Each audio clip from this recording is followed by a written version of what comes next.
Yesu ashimwe, nongeye kubasuhuza mwese abo duhuriye kuri uyu muyoboro w'umugati w'ubugingo aho dusangira ijambo ry'Imana. Nagira ngo dusangire ijambo ry'Imana nshyize ku mutima ndasa ku ntego vuba, ijambo rivuga ngo gusenga nk'intwaro y'umukristo akeneye gukoresha. Sinzi ibihe waba urimo, byaba byiza cyangwa bibi, umukristo akwiriye kugira umuco wo gusenga. Ijambo ry'Imana ratubwira ngo ubabaye nasenge, cyangwa se dusenge ubudahumeka. Yesu ashimwe. Ibihe byose waba urimo ukeneye amasengesho. Ego nibyo uba mu bantu, ubwira abantu benshi musengana, ariko ukwiriye kugira nawe igihe cyawe cyo gusenga. Icyo ari cyo cyose gusenga gukwiriye kugwira muri wowe, cyane cyane ukagukoresha nk'intwaro. Amen. Abantu b'abasenzi ntabwo ari abantu bamwe mu rusengero runaka mwita nabi ngo ni ab'ingenzi, cyangwa se ababishoboye. Nawe urashoboye gusenga. Gusenga ni ukwegera Imana, ugasenga ukayibwira uko bimeze, ugasuka umutima wawe ukegera intebe y'Imana udatinya, kugira ngo mubashe gukominika kubw'ibyo bihe urimo. Sinzi uko bimeze, ariko ukeneye gusenga. Koresha intwaro yo gusenga ubu noneho. Amen. Wari uzi ko abantu bashobora kugira abantu ntibasenge nk'uko ubishaka, cyangwa se nawe ukagira intege nke? Ukeneye kongera gusenga uyu munsi. Amen.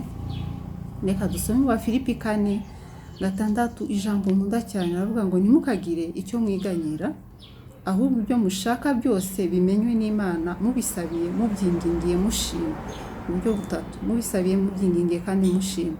Abantu benshi iyo bageze mu gihe kiremereye cyangwa se kibagoye bajya gusenga, ariko ugasanga bajyanye umutima wo kwitotomba, cyangwa se kurega abantu, cyangwa se kureba ibitagenda kuri bo, bakamara umwanya munini bavuga ibitagenda. Ariko biratubwiye ngo mushime. Ni ukuvuga ngo gusenga kwiza ni ukuvuga ubutsinzi bw'Imana, ushima aho imaze kukugeza. Ego biragoye, ariko shima aho ugeze ubu, ibyo imaze kukugezaho abandi batarageraho. No kuba uri muzima, no kuba ufite Imana ni ubutsinzi bukomeye. Ukwiriye kuba umuntu rero wizera. Gusenga nyakuri gufatanyijwe no kugira kwizera, kumenya neza udakekeranya yuko uri mu butsinzi bw'Imana, ko igufitiye umugambi mwiza, ko aho hantu uzahanyura kandi ukanesha, kandi ko umugambi w'Imana ushobora kunyuza n'ahakomeye ariko ugatsinda. Ubutsinzi rero tubonera muri Kristo. Amen. Tubyingingiye.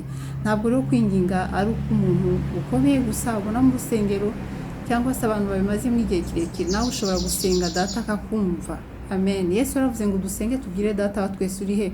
Uri mu ijuru. Birababaje rero kubona umuntu ari mu bihe bikomeye atazi kwisengera, atazi no kwegera Imana, agahera mu kurira, mu kwitotomba, mu kwireba, yikompara n'abandi. Igihe kirageze ko nawe wegera Imana ugasenga, kuko hari ahantu badashobora gushima cyangwa se bakore neza, umve ko baturikije cya kintu. Birakwiriye kuba umuntu ufite umuco wo gusenga muri wewe. Amen. Reka turebe urugero rwiza ntafite wo gukekeranya, cyangwa se twese tuzi. Umwami wacu Yesu Kristo yaringinze, arasenga, aranashima, yemera situation y'ukwiri, ayibwira Imana. Mose yaringinze, Aburahamu yaringinze, abantu bose barasenze, Pawulo yarasenze. Sinzi umuntu wabona, n'abakubanjirije barasenze. Igihe kirageze yuko ongera kandi ukagira intwaro yo gusenga muri wewe. Senga, ukomange, uzakingurira gusaba uzahabwa. Amen. Mariko 14, Yesu nawe yarasenze. Yesu yageze mu bihe bikomeye, nawe arasenga, nawe yakoresheje intwaro yo gusenga. Amen. Umutwe w'amagambo uratubwira ngo Yesu asengana umubabaro ari i Getsemani. Umurongo wa 32 ku gice cya 14 cya Mariko aravuga ngo bagera hitwa i Getsemani, maze abwira abigishwa be ati nimube mwicaye hano banze isenge. Yarabasize. Birakwiriye ko nawe ugira abantu usiga, ukajya ku ruhande ugasenga, ukagira ibihe byo kubana n'Imana ugasenga. Ajyana na Petero na Yohana na Yakobo, atangira kumirwa no guhagarika umutima cyane. Guhagarika umutima biba mu mwana w'umuntu, no kugira ibihe bikomeye. Ni ukuvuga ngo Yesu yaragiye kunyura ahantu hakomeye, yaragiye kubambwa, yarafite kwerekwa, ndetse yaje no mu isi abizi, atangira guhagarika umutima. Nawe rero kuwuhagarika ushingiye ku bihe urimo, nibyo bibaho. Uwuhagaritse rero umva uko bigenda, atangira kumirwa. Arababwira ati umutima wanjye ufite agahinda kenshi kenda kunyica, mugume hano mube maso. Yigira imbere ho gato, yubama hasi arasenga ngo niba bishoboka icyo gikombe kimurengana. Umva nkubwire, hari igihe uzasenga uvuga uti Imana niba bishoboka kino gikombe kindengane, ariko bisobanuye yuko icyo gikombe uzakinyweraho. Ntabwo bisobanura gusenga. Nanone ni igihe gusenga ntibibuza ko igikombe ukinywaho. Munyumve neza, shatse kuvuga ko igikombe uzakinywaho, icyo kibazo uzakinyuraho, ariko ukeneye force, ukeneye imbaraga, ukeneye gukoresha ikintu cyitwa kugira gute gusenga. Niyo mpamvu Yesu yavuze ati yego ndababaye Imana, ndakwinginze niba bishoboka kino gikombe kindengana. Ushobora kuba ufite igikombe cyitwa ibigeragezo, indwara se, guterwa mu buryo butandukanye ntarangiza hano, ariko icyo gikombe niba bishoboka Mana ibintu byamvuyeho. Burya gusenga bizamura umuntu ku musozi, bigatuma asenga yatigeze asenga. Ikibazo cyangwa se igikombe gishobora kuzamura umuntu ukavuga uyu muntu ko asigaye asenga bimeze bite. Imana ishimwe ko uwo muntu abikora. Nawe ndashaka ko uyu munsi icyo gikombe ufite ushobora kukirengana gutyo. Ukeneye izindi mbaraga, koresha rero gusenga nk'uko Yesu yabigenje. Yabanje kwemera uko biri ati ndababaye ndarushe, ariko ndakwinginza. Aravuga ati Aba Data, byose biragushobokera. Yamenye ko Imana ari byose bishobokera. Birakwiriye kujya gusenga nawe uvuga uti Imana namenye neza yuko byose bigushobokera. Hari umuntu ajya gusenga nta kwizera afite, akagenda afite umutima wo kwitotomba, wo kubaza Imana ngo kukijewe, kukibariya, kukibimeze gutya. Ariko we yagiye n'umutima wo kuvuga ngo icya mbere yarijyanye, arongera avuga ati menye neza ko byose bigushobokera. Nubwo kino gikombe ngifite kinduriye kimeze nabi, menye neza yuko wewe ubishobora kandi uri Aba Data. Muribuka ko Yesu yavuze ngo nitujya gusenga tuzabwire Data. Nawe yabwiye Data ati igikombe kindengane, ariko bye kuma nkuko mbishaka, bimere nkuko wowe ugize ute ubishaka. Hari ibyo Imana igushakaho. Yesu yashaka ko kimuvaho, yashaka ko birangira kuko yari yambaye umubiri, ariko aravuga ngo noneho nibutse yuko byose bigushobokera. Reka bibe nibibe nkuko genda mbishaka, ahubwo mu yandi magambo y'amabwira Imana ati ndakwingiza imbaraga zo kugira ngo ibyo wowe ushaka binyuremo. Amen. Ndasenga ngo ibyo Imana ishaka ubinyuremo, ariko ubanze wegere Data uyisabe imbaraga, kuko ifite ibyo ushaka. Wasanga icyo gikombe ufite Imana ishaka kukinywaho, ariko urashaka kukijugunya, urashaka kubivamo. Ariko Yesu imbaraga yazikuye mu kwegera Data, atakira Data ati Aba Data, byose biragushobokera. Umubiri wababara ifite agahinda, umbabarire ubushobozi kugira ngo bimere nk'uko ushaka. Araza asanga basinziriye, abaza Simoni ati urasinziriye, harya ubashe kuba amaso n'isaha imwe? Amen. Uvuga ngo Yesu yari amaze isaha asenga, uwo minota ingahe? Amen. Sinzi amasaha yawe, ariko ushaka ibihe byo gusenga, kuko Data kuri icyo gikombe ashobora kuguha imbaraga zo kukinyuramo. Ashobora kukunyuza ahandi mu gikombe cy'igicucurufu, igikombe cy'ubukene, sinzi ibintu ufite, ariko saba Data. Abandi ntibashobora kukubera amaso n'isaha imwe n'iminota, bashobora kuba amaso umwanya umwe, iminsi imwe, ariko igihe ho bishakiye ntibibe. Ndakwinginze wegere Data nawe.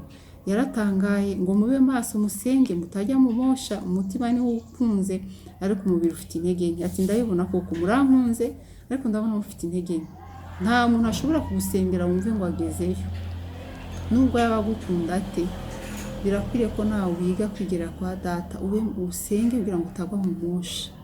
Ngo yongera kugenda arasenga. Yesu ntiyasinze rimwe, avuga amagambo amwe n'aya mbere, yongera kugaruka asanga basinziriye, kuko amaso yabo yararemereye, ntibamenya icyo bamusubiza. Hari igihe abantu baremererwa ntibashobore kwikorera umutwaro wawe, ariko nusenga ngo aragaruka ubwa gatatu, arababwira ati noneho nimusinzire muruhuke, birarangiye. Ubaza akabazo bibaza ko hano Yesu yari yamaze kubambwa? Oya, ariko mu mutima we yarasenze, yumva yuko ubu ngubu mbonye imbaraga sasa, mbonye ingufu, kuko nakoresha igikoresho cyo gusenga kandi Imana yanyumvise. Namenye neza yuko ishoboye, namenye neza yuko kiriya gikombe nzagishobozwa nayo. Amen. Igihe kirasohoye, dore umwana w'umuntu agambaniwe, dore umwana w'umuntu agambaniwe mu maboko y'abanyabyaha. Amen. Mubyuke tugende, dore ungenza ari hafi. bisobanura ko Yesu yarangije misiyo ye ariko yagize ibihe byo gusenga. Avuga ati none nimwisinzirire. Hari igihe uzasenga ubona ikibazo nticyarangiye ariko usanga ufite amahoro, nticyarangiye ariko uracyakomeza usohoka, nticyarangiye ariko uracyakomeza kujya gushima Imana umanika amaboko kandi ukigikakaye, nticyarangiye ariko uri gusinzira uryama wiziguye. Uko niko bigenda iyo umukristo akoresha intwaro yo gusenga. Amen. Iyo ukoresha intwaro yo gusenga ntabwo unyeganyezwa na byacitse, ntabwo uvuga ngo biracitse, ntabwo umera nk'ugujijishamo, kubera ko uzi ko ufite umucunguzi wawe kandi ko ari muzima, ashoboye kugucisha muri icyo gikombe kuko byose bimushobokera nk'uko umwami wacu Yesu abivuze. Amen. Birashoboka ko nawe wakwiga kwisengera ukiyingingira ugasaba Imana. Gusenga rero ni intwaro ikomeye, abana barayikoresheje baratsinda, ba Yakobo, abantu bose, ba Petero, nuko basenze Imana ibaha imbaraga zo kunesha ibigeragezo. Gusenga rero ni intwaro ushobora gukoresha yo kunesha Satani uri kugerageza, ukabasha guca ahakomeye ariko nturengerwe n'amazi n'umuriro ntugutwike. Imana iduhane umugisha. Reka nsenge. Mana urakoze kubw'igikombe utunyuzamo. Ndagushimiye ko nta gikombe na kimwe umwana wari kureba buno butumwa bwiza udashoboye. Mana ndasenga umushobozi, ndasenga ngo twigishe kujya kuri wa musozi wawe wera, aho dusenga mu kuri no mu mwuka abana bagasobanukirwa bakakugarukaho. Urakoze kubitwemerera. Ndasenze ngo ufungure imitima ya benshi bakugarukire Mana, bagushakana umwete, babyingingire kandi Mana batitotomba ahubwo bashima. Urakoze kubidukoze mu mwami Mana. Urakoze kongera kutwibutsa yuko nawe wasenze kandi ko wagize agahinda kenshi ariko data akagushoboza kugeza ubwo uvuga ngo birarangiye kandi utarabambwa. Ndasenze ngo izo mbaraga mwami ujyura abana bawe, ubigishe kwiyingingira gusenga Mana, kugira ngo bavuge ngo birarangiye kuko wabirangije kera. Niwe gusinzi tugenderamo. Ndagushima ko biremetse nonaha, izina ryawe ryubahwe n'iteka ryose. Amen. Yesu abahe umugisha. Gusenga ni intwaro ikomeye ushobora gukoresha ukanesha nubwo byaba bitararangira. Imana iduhane umugisha naho gutaha. Amen.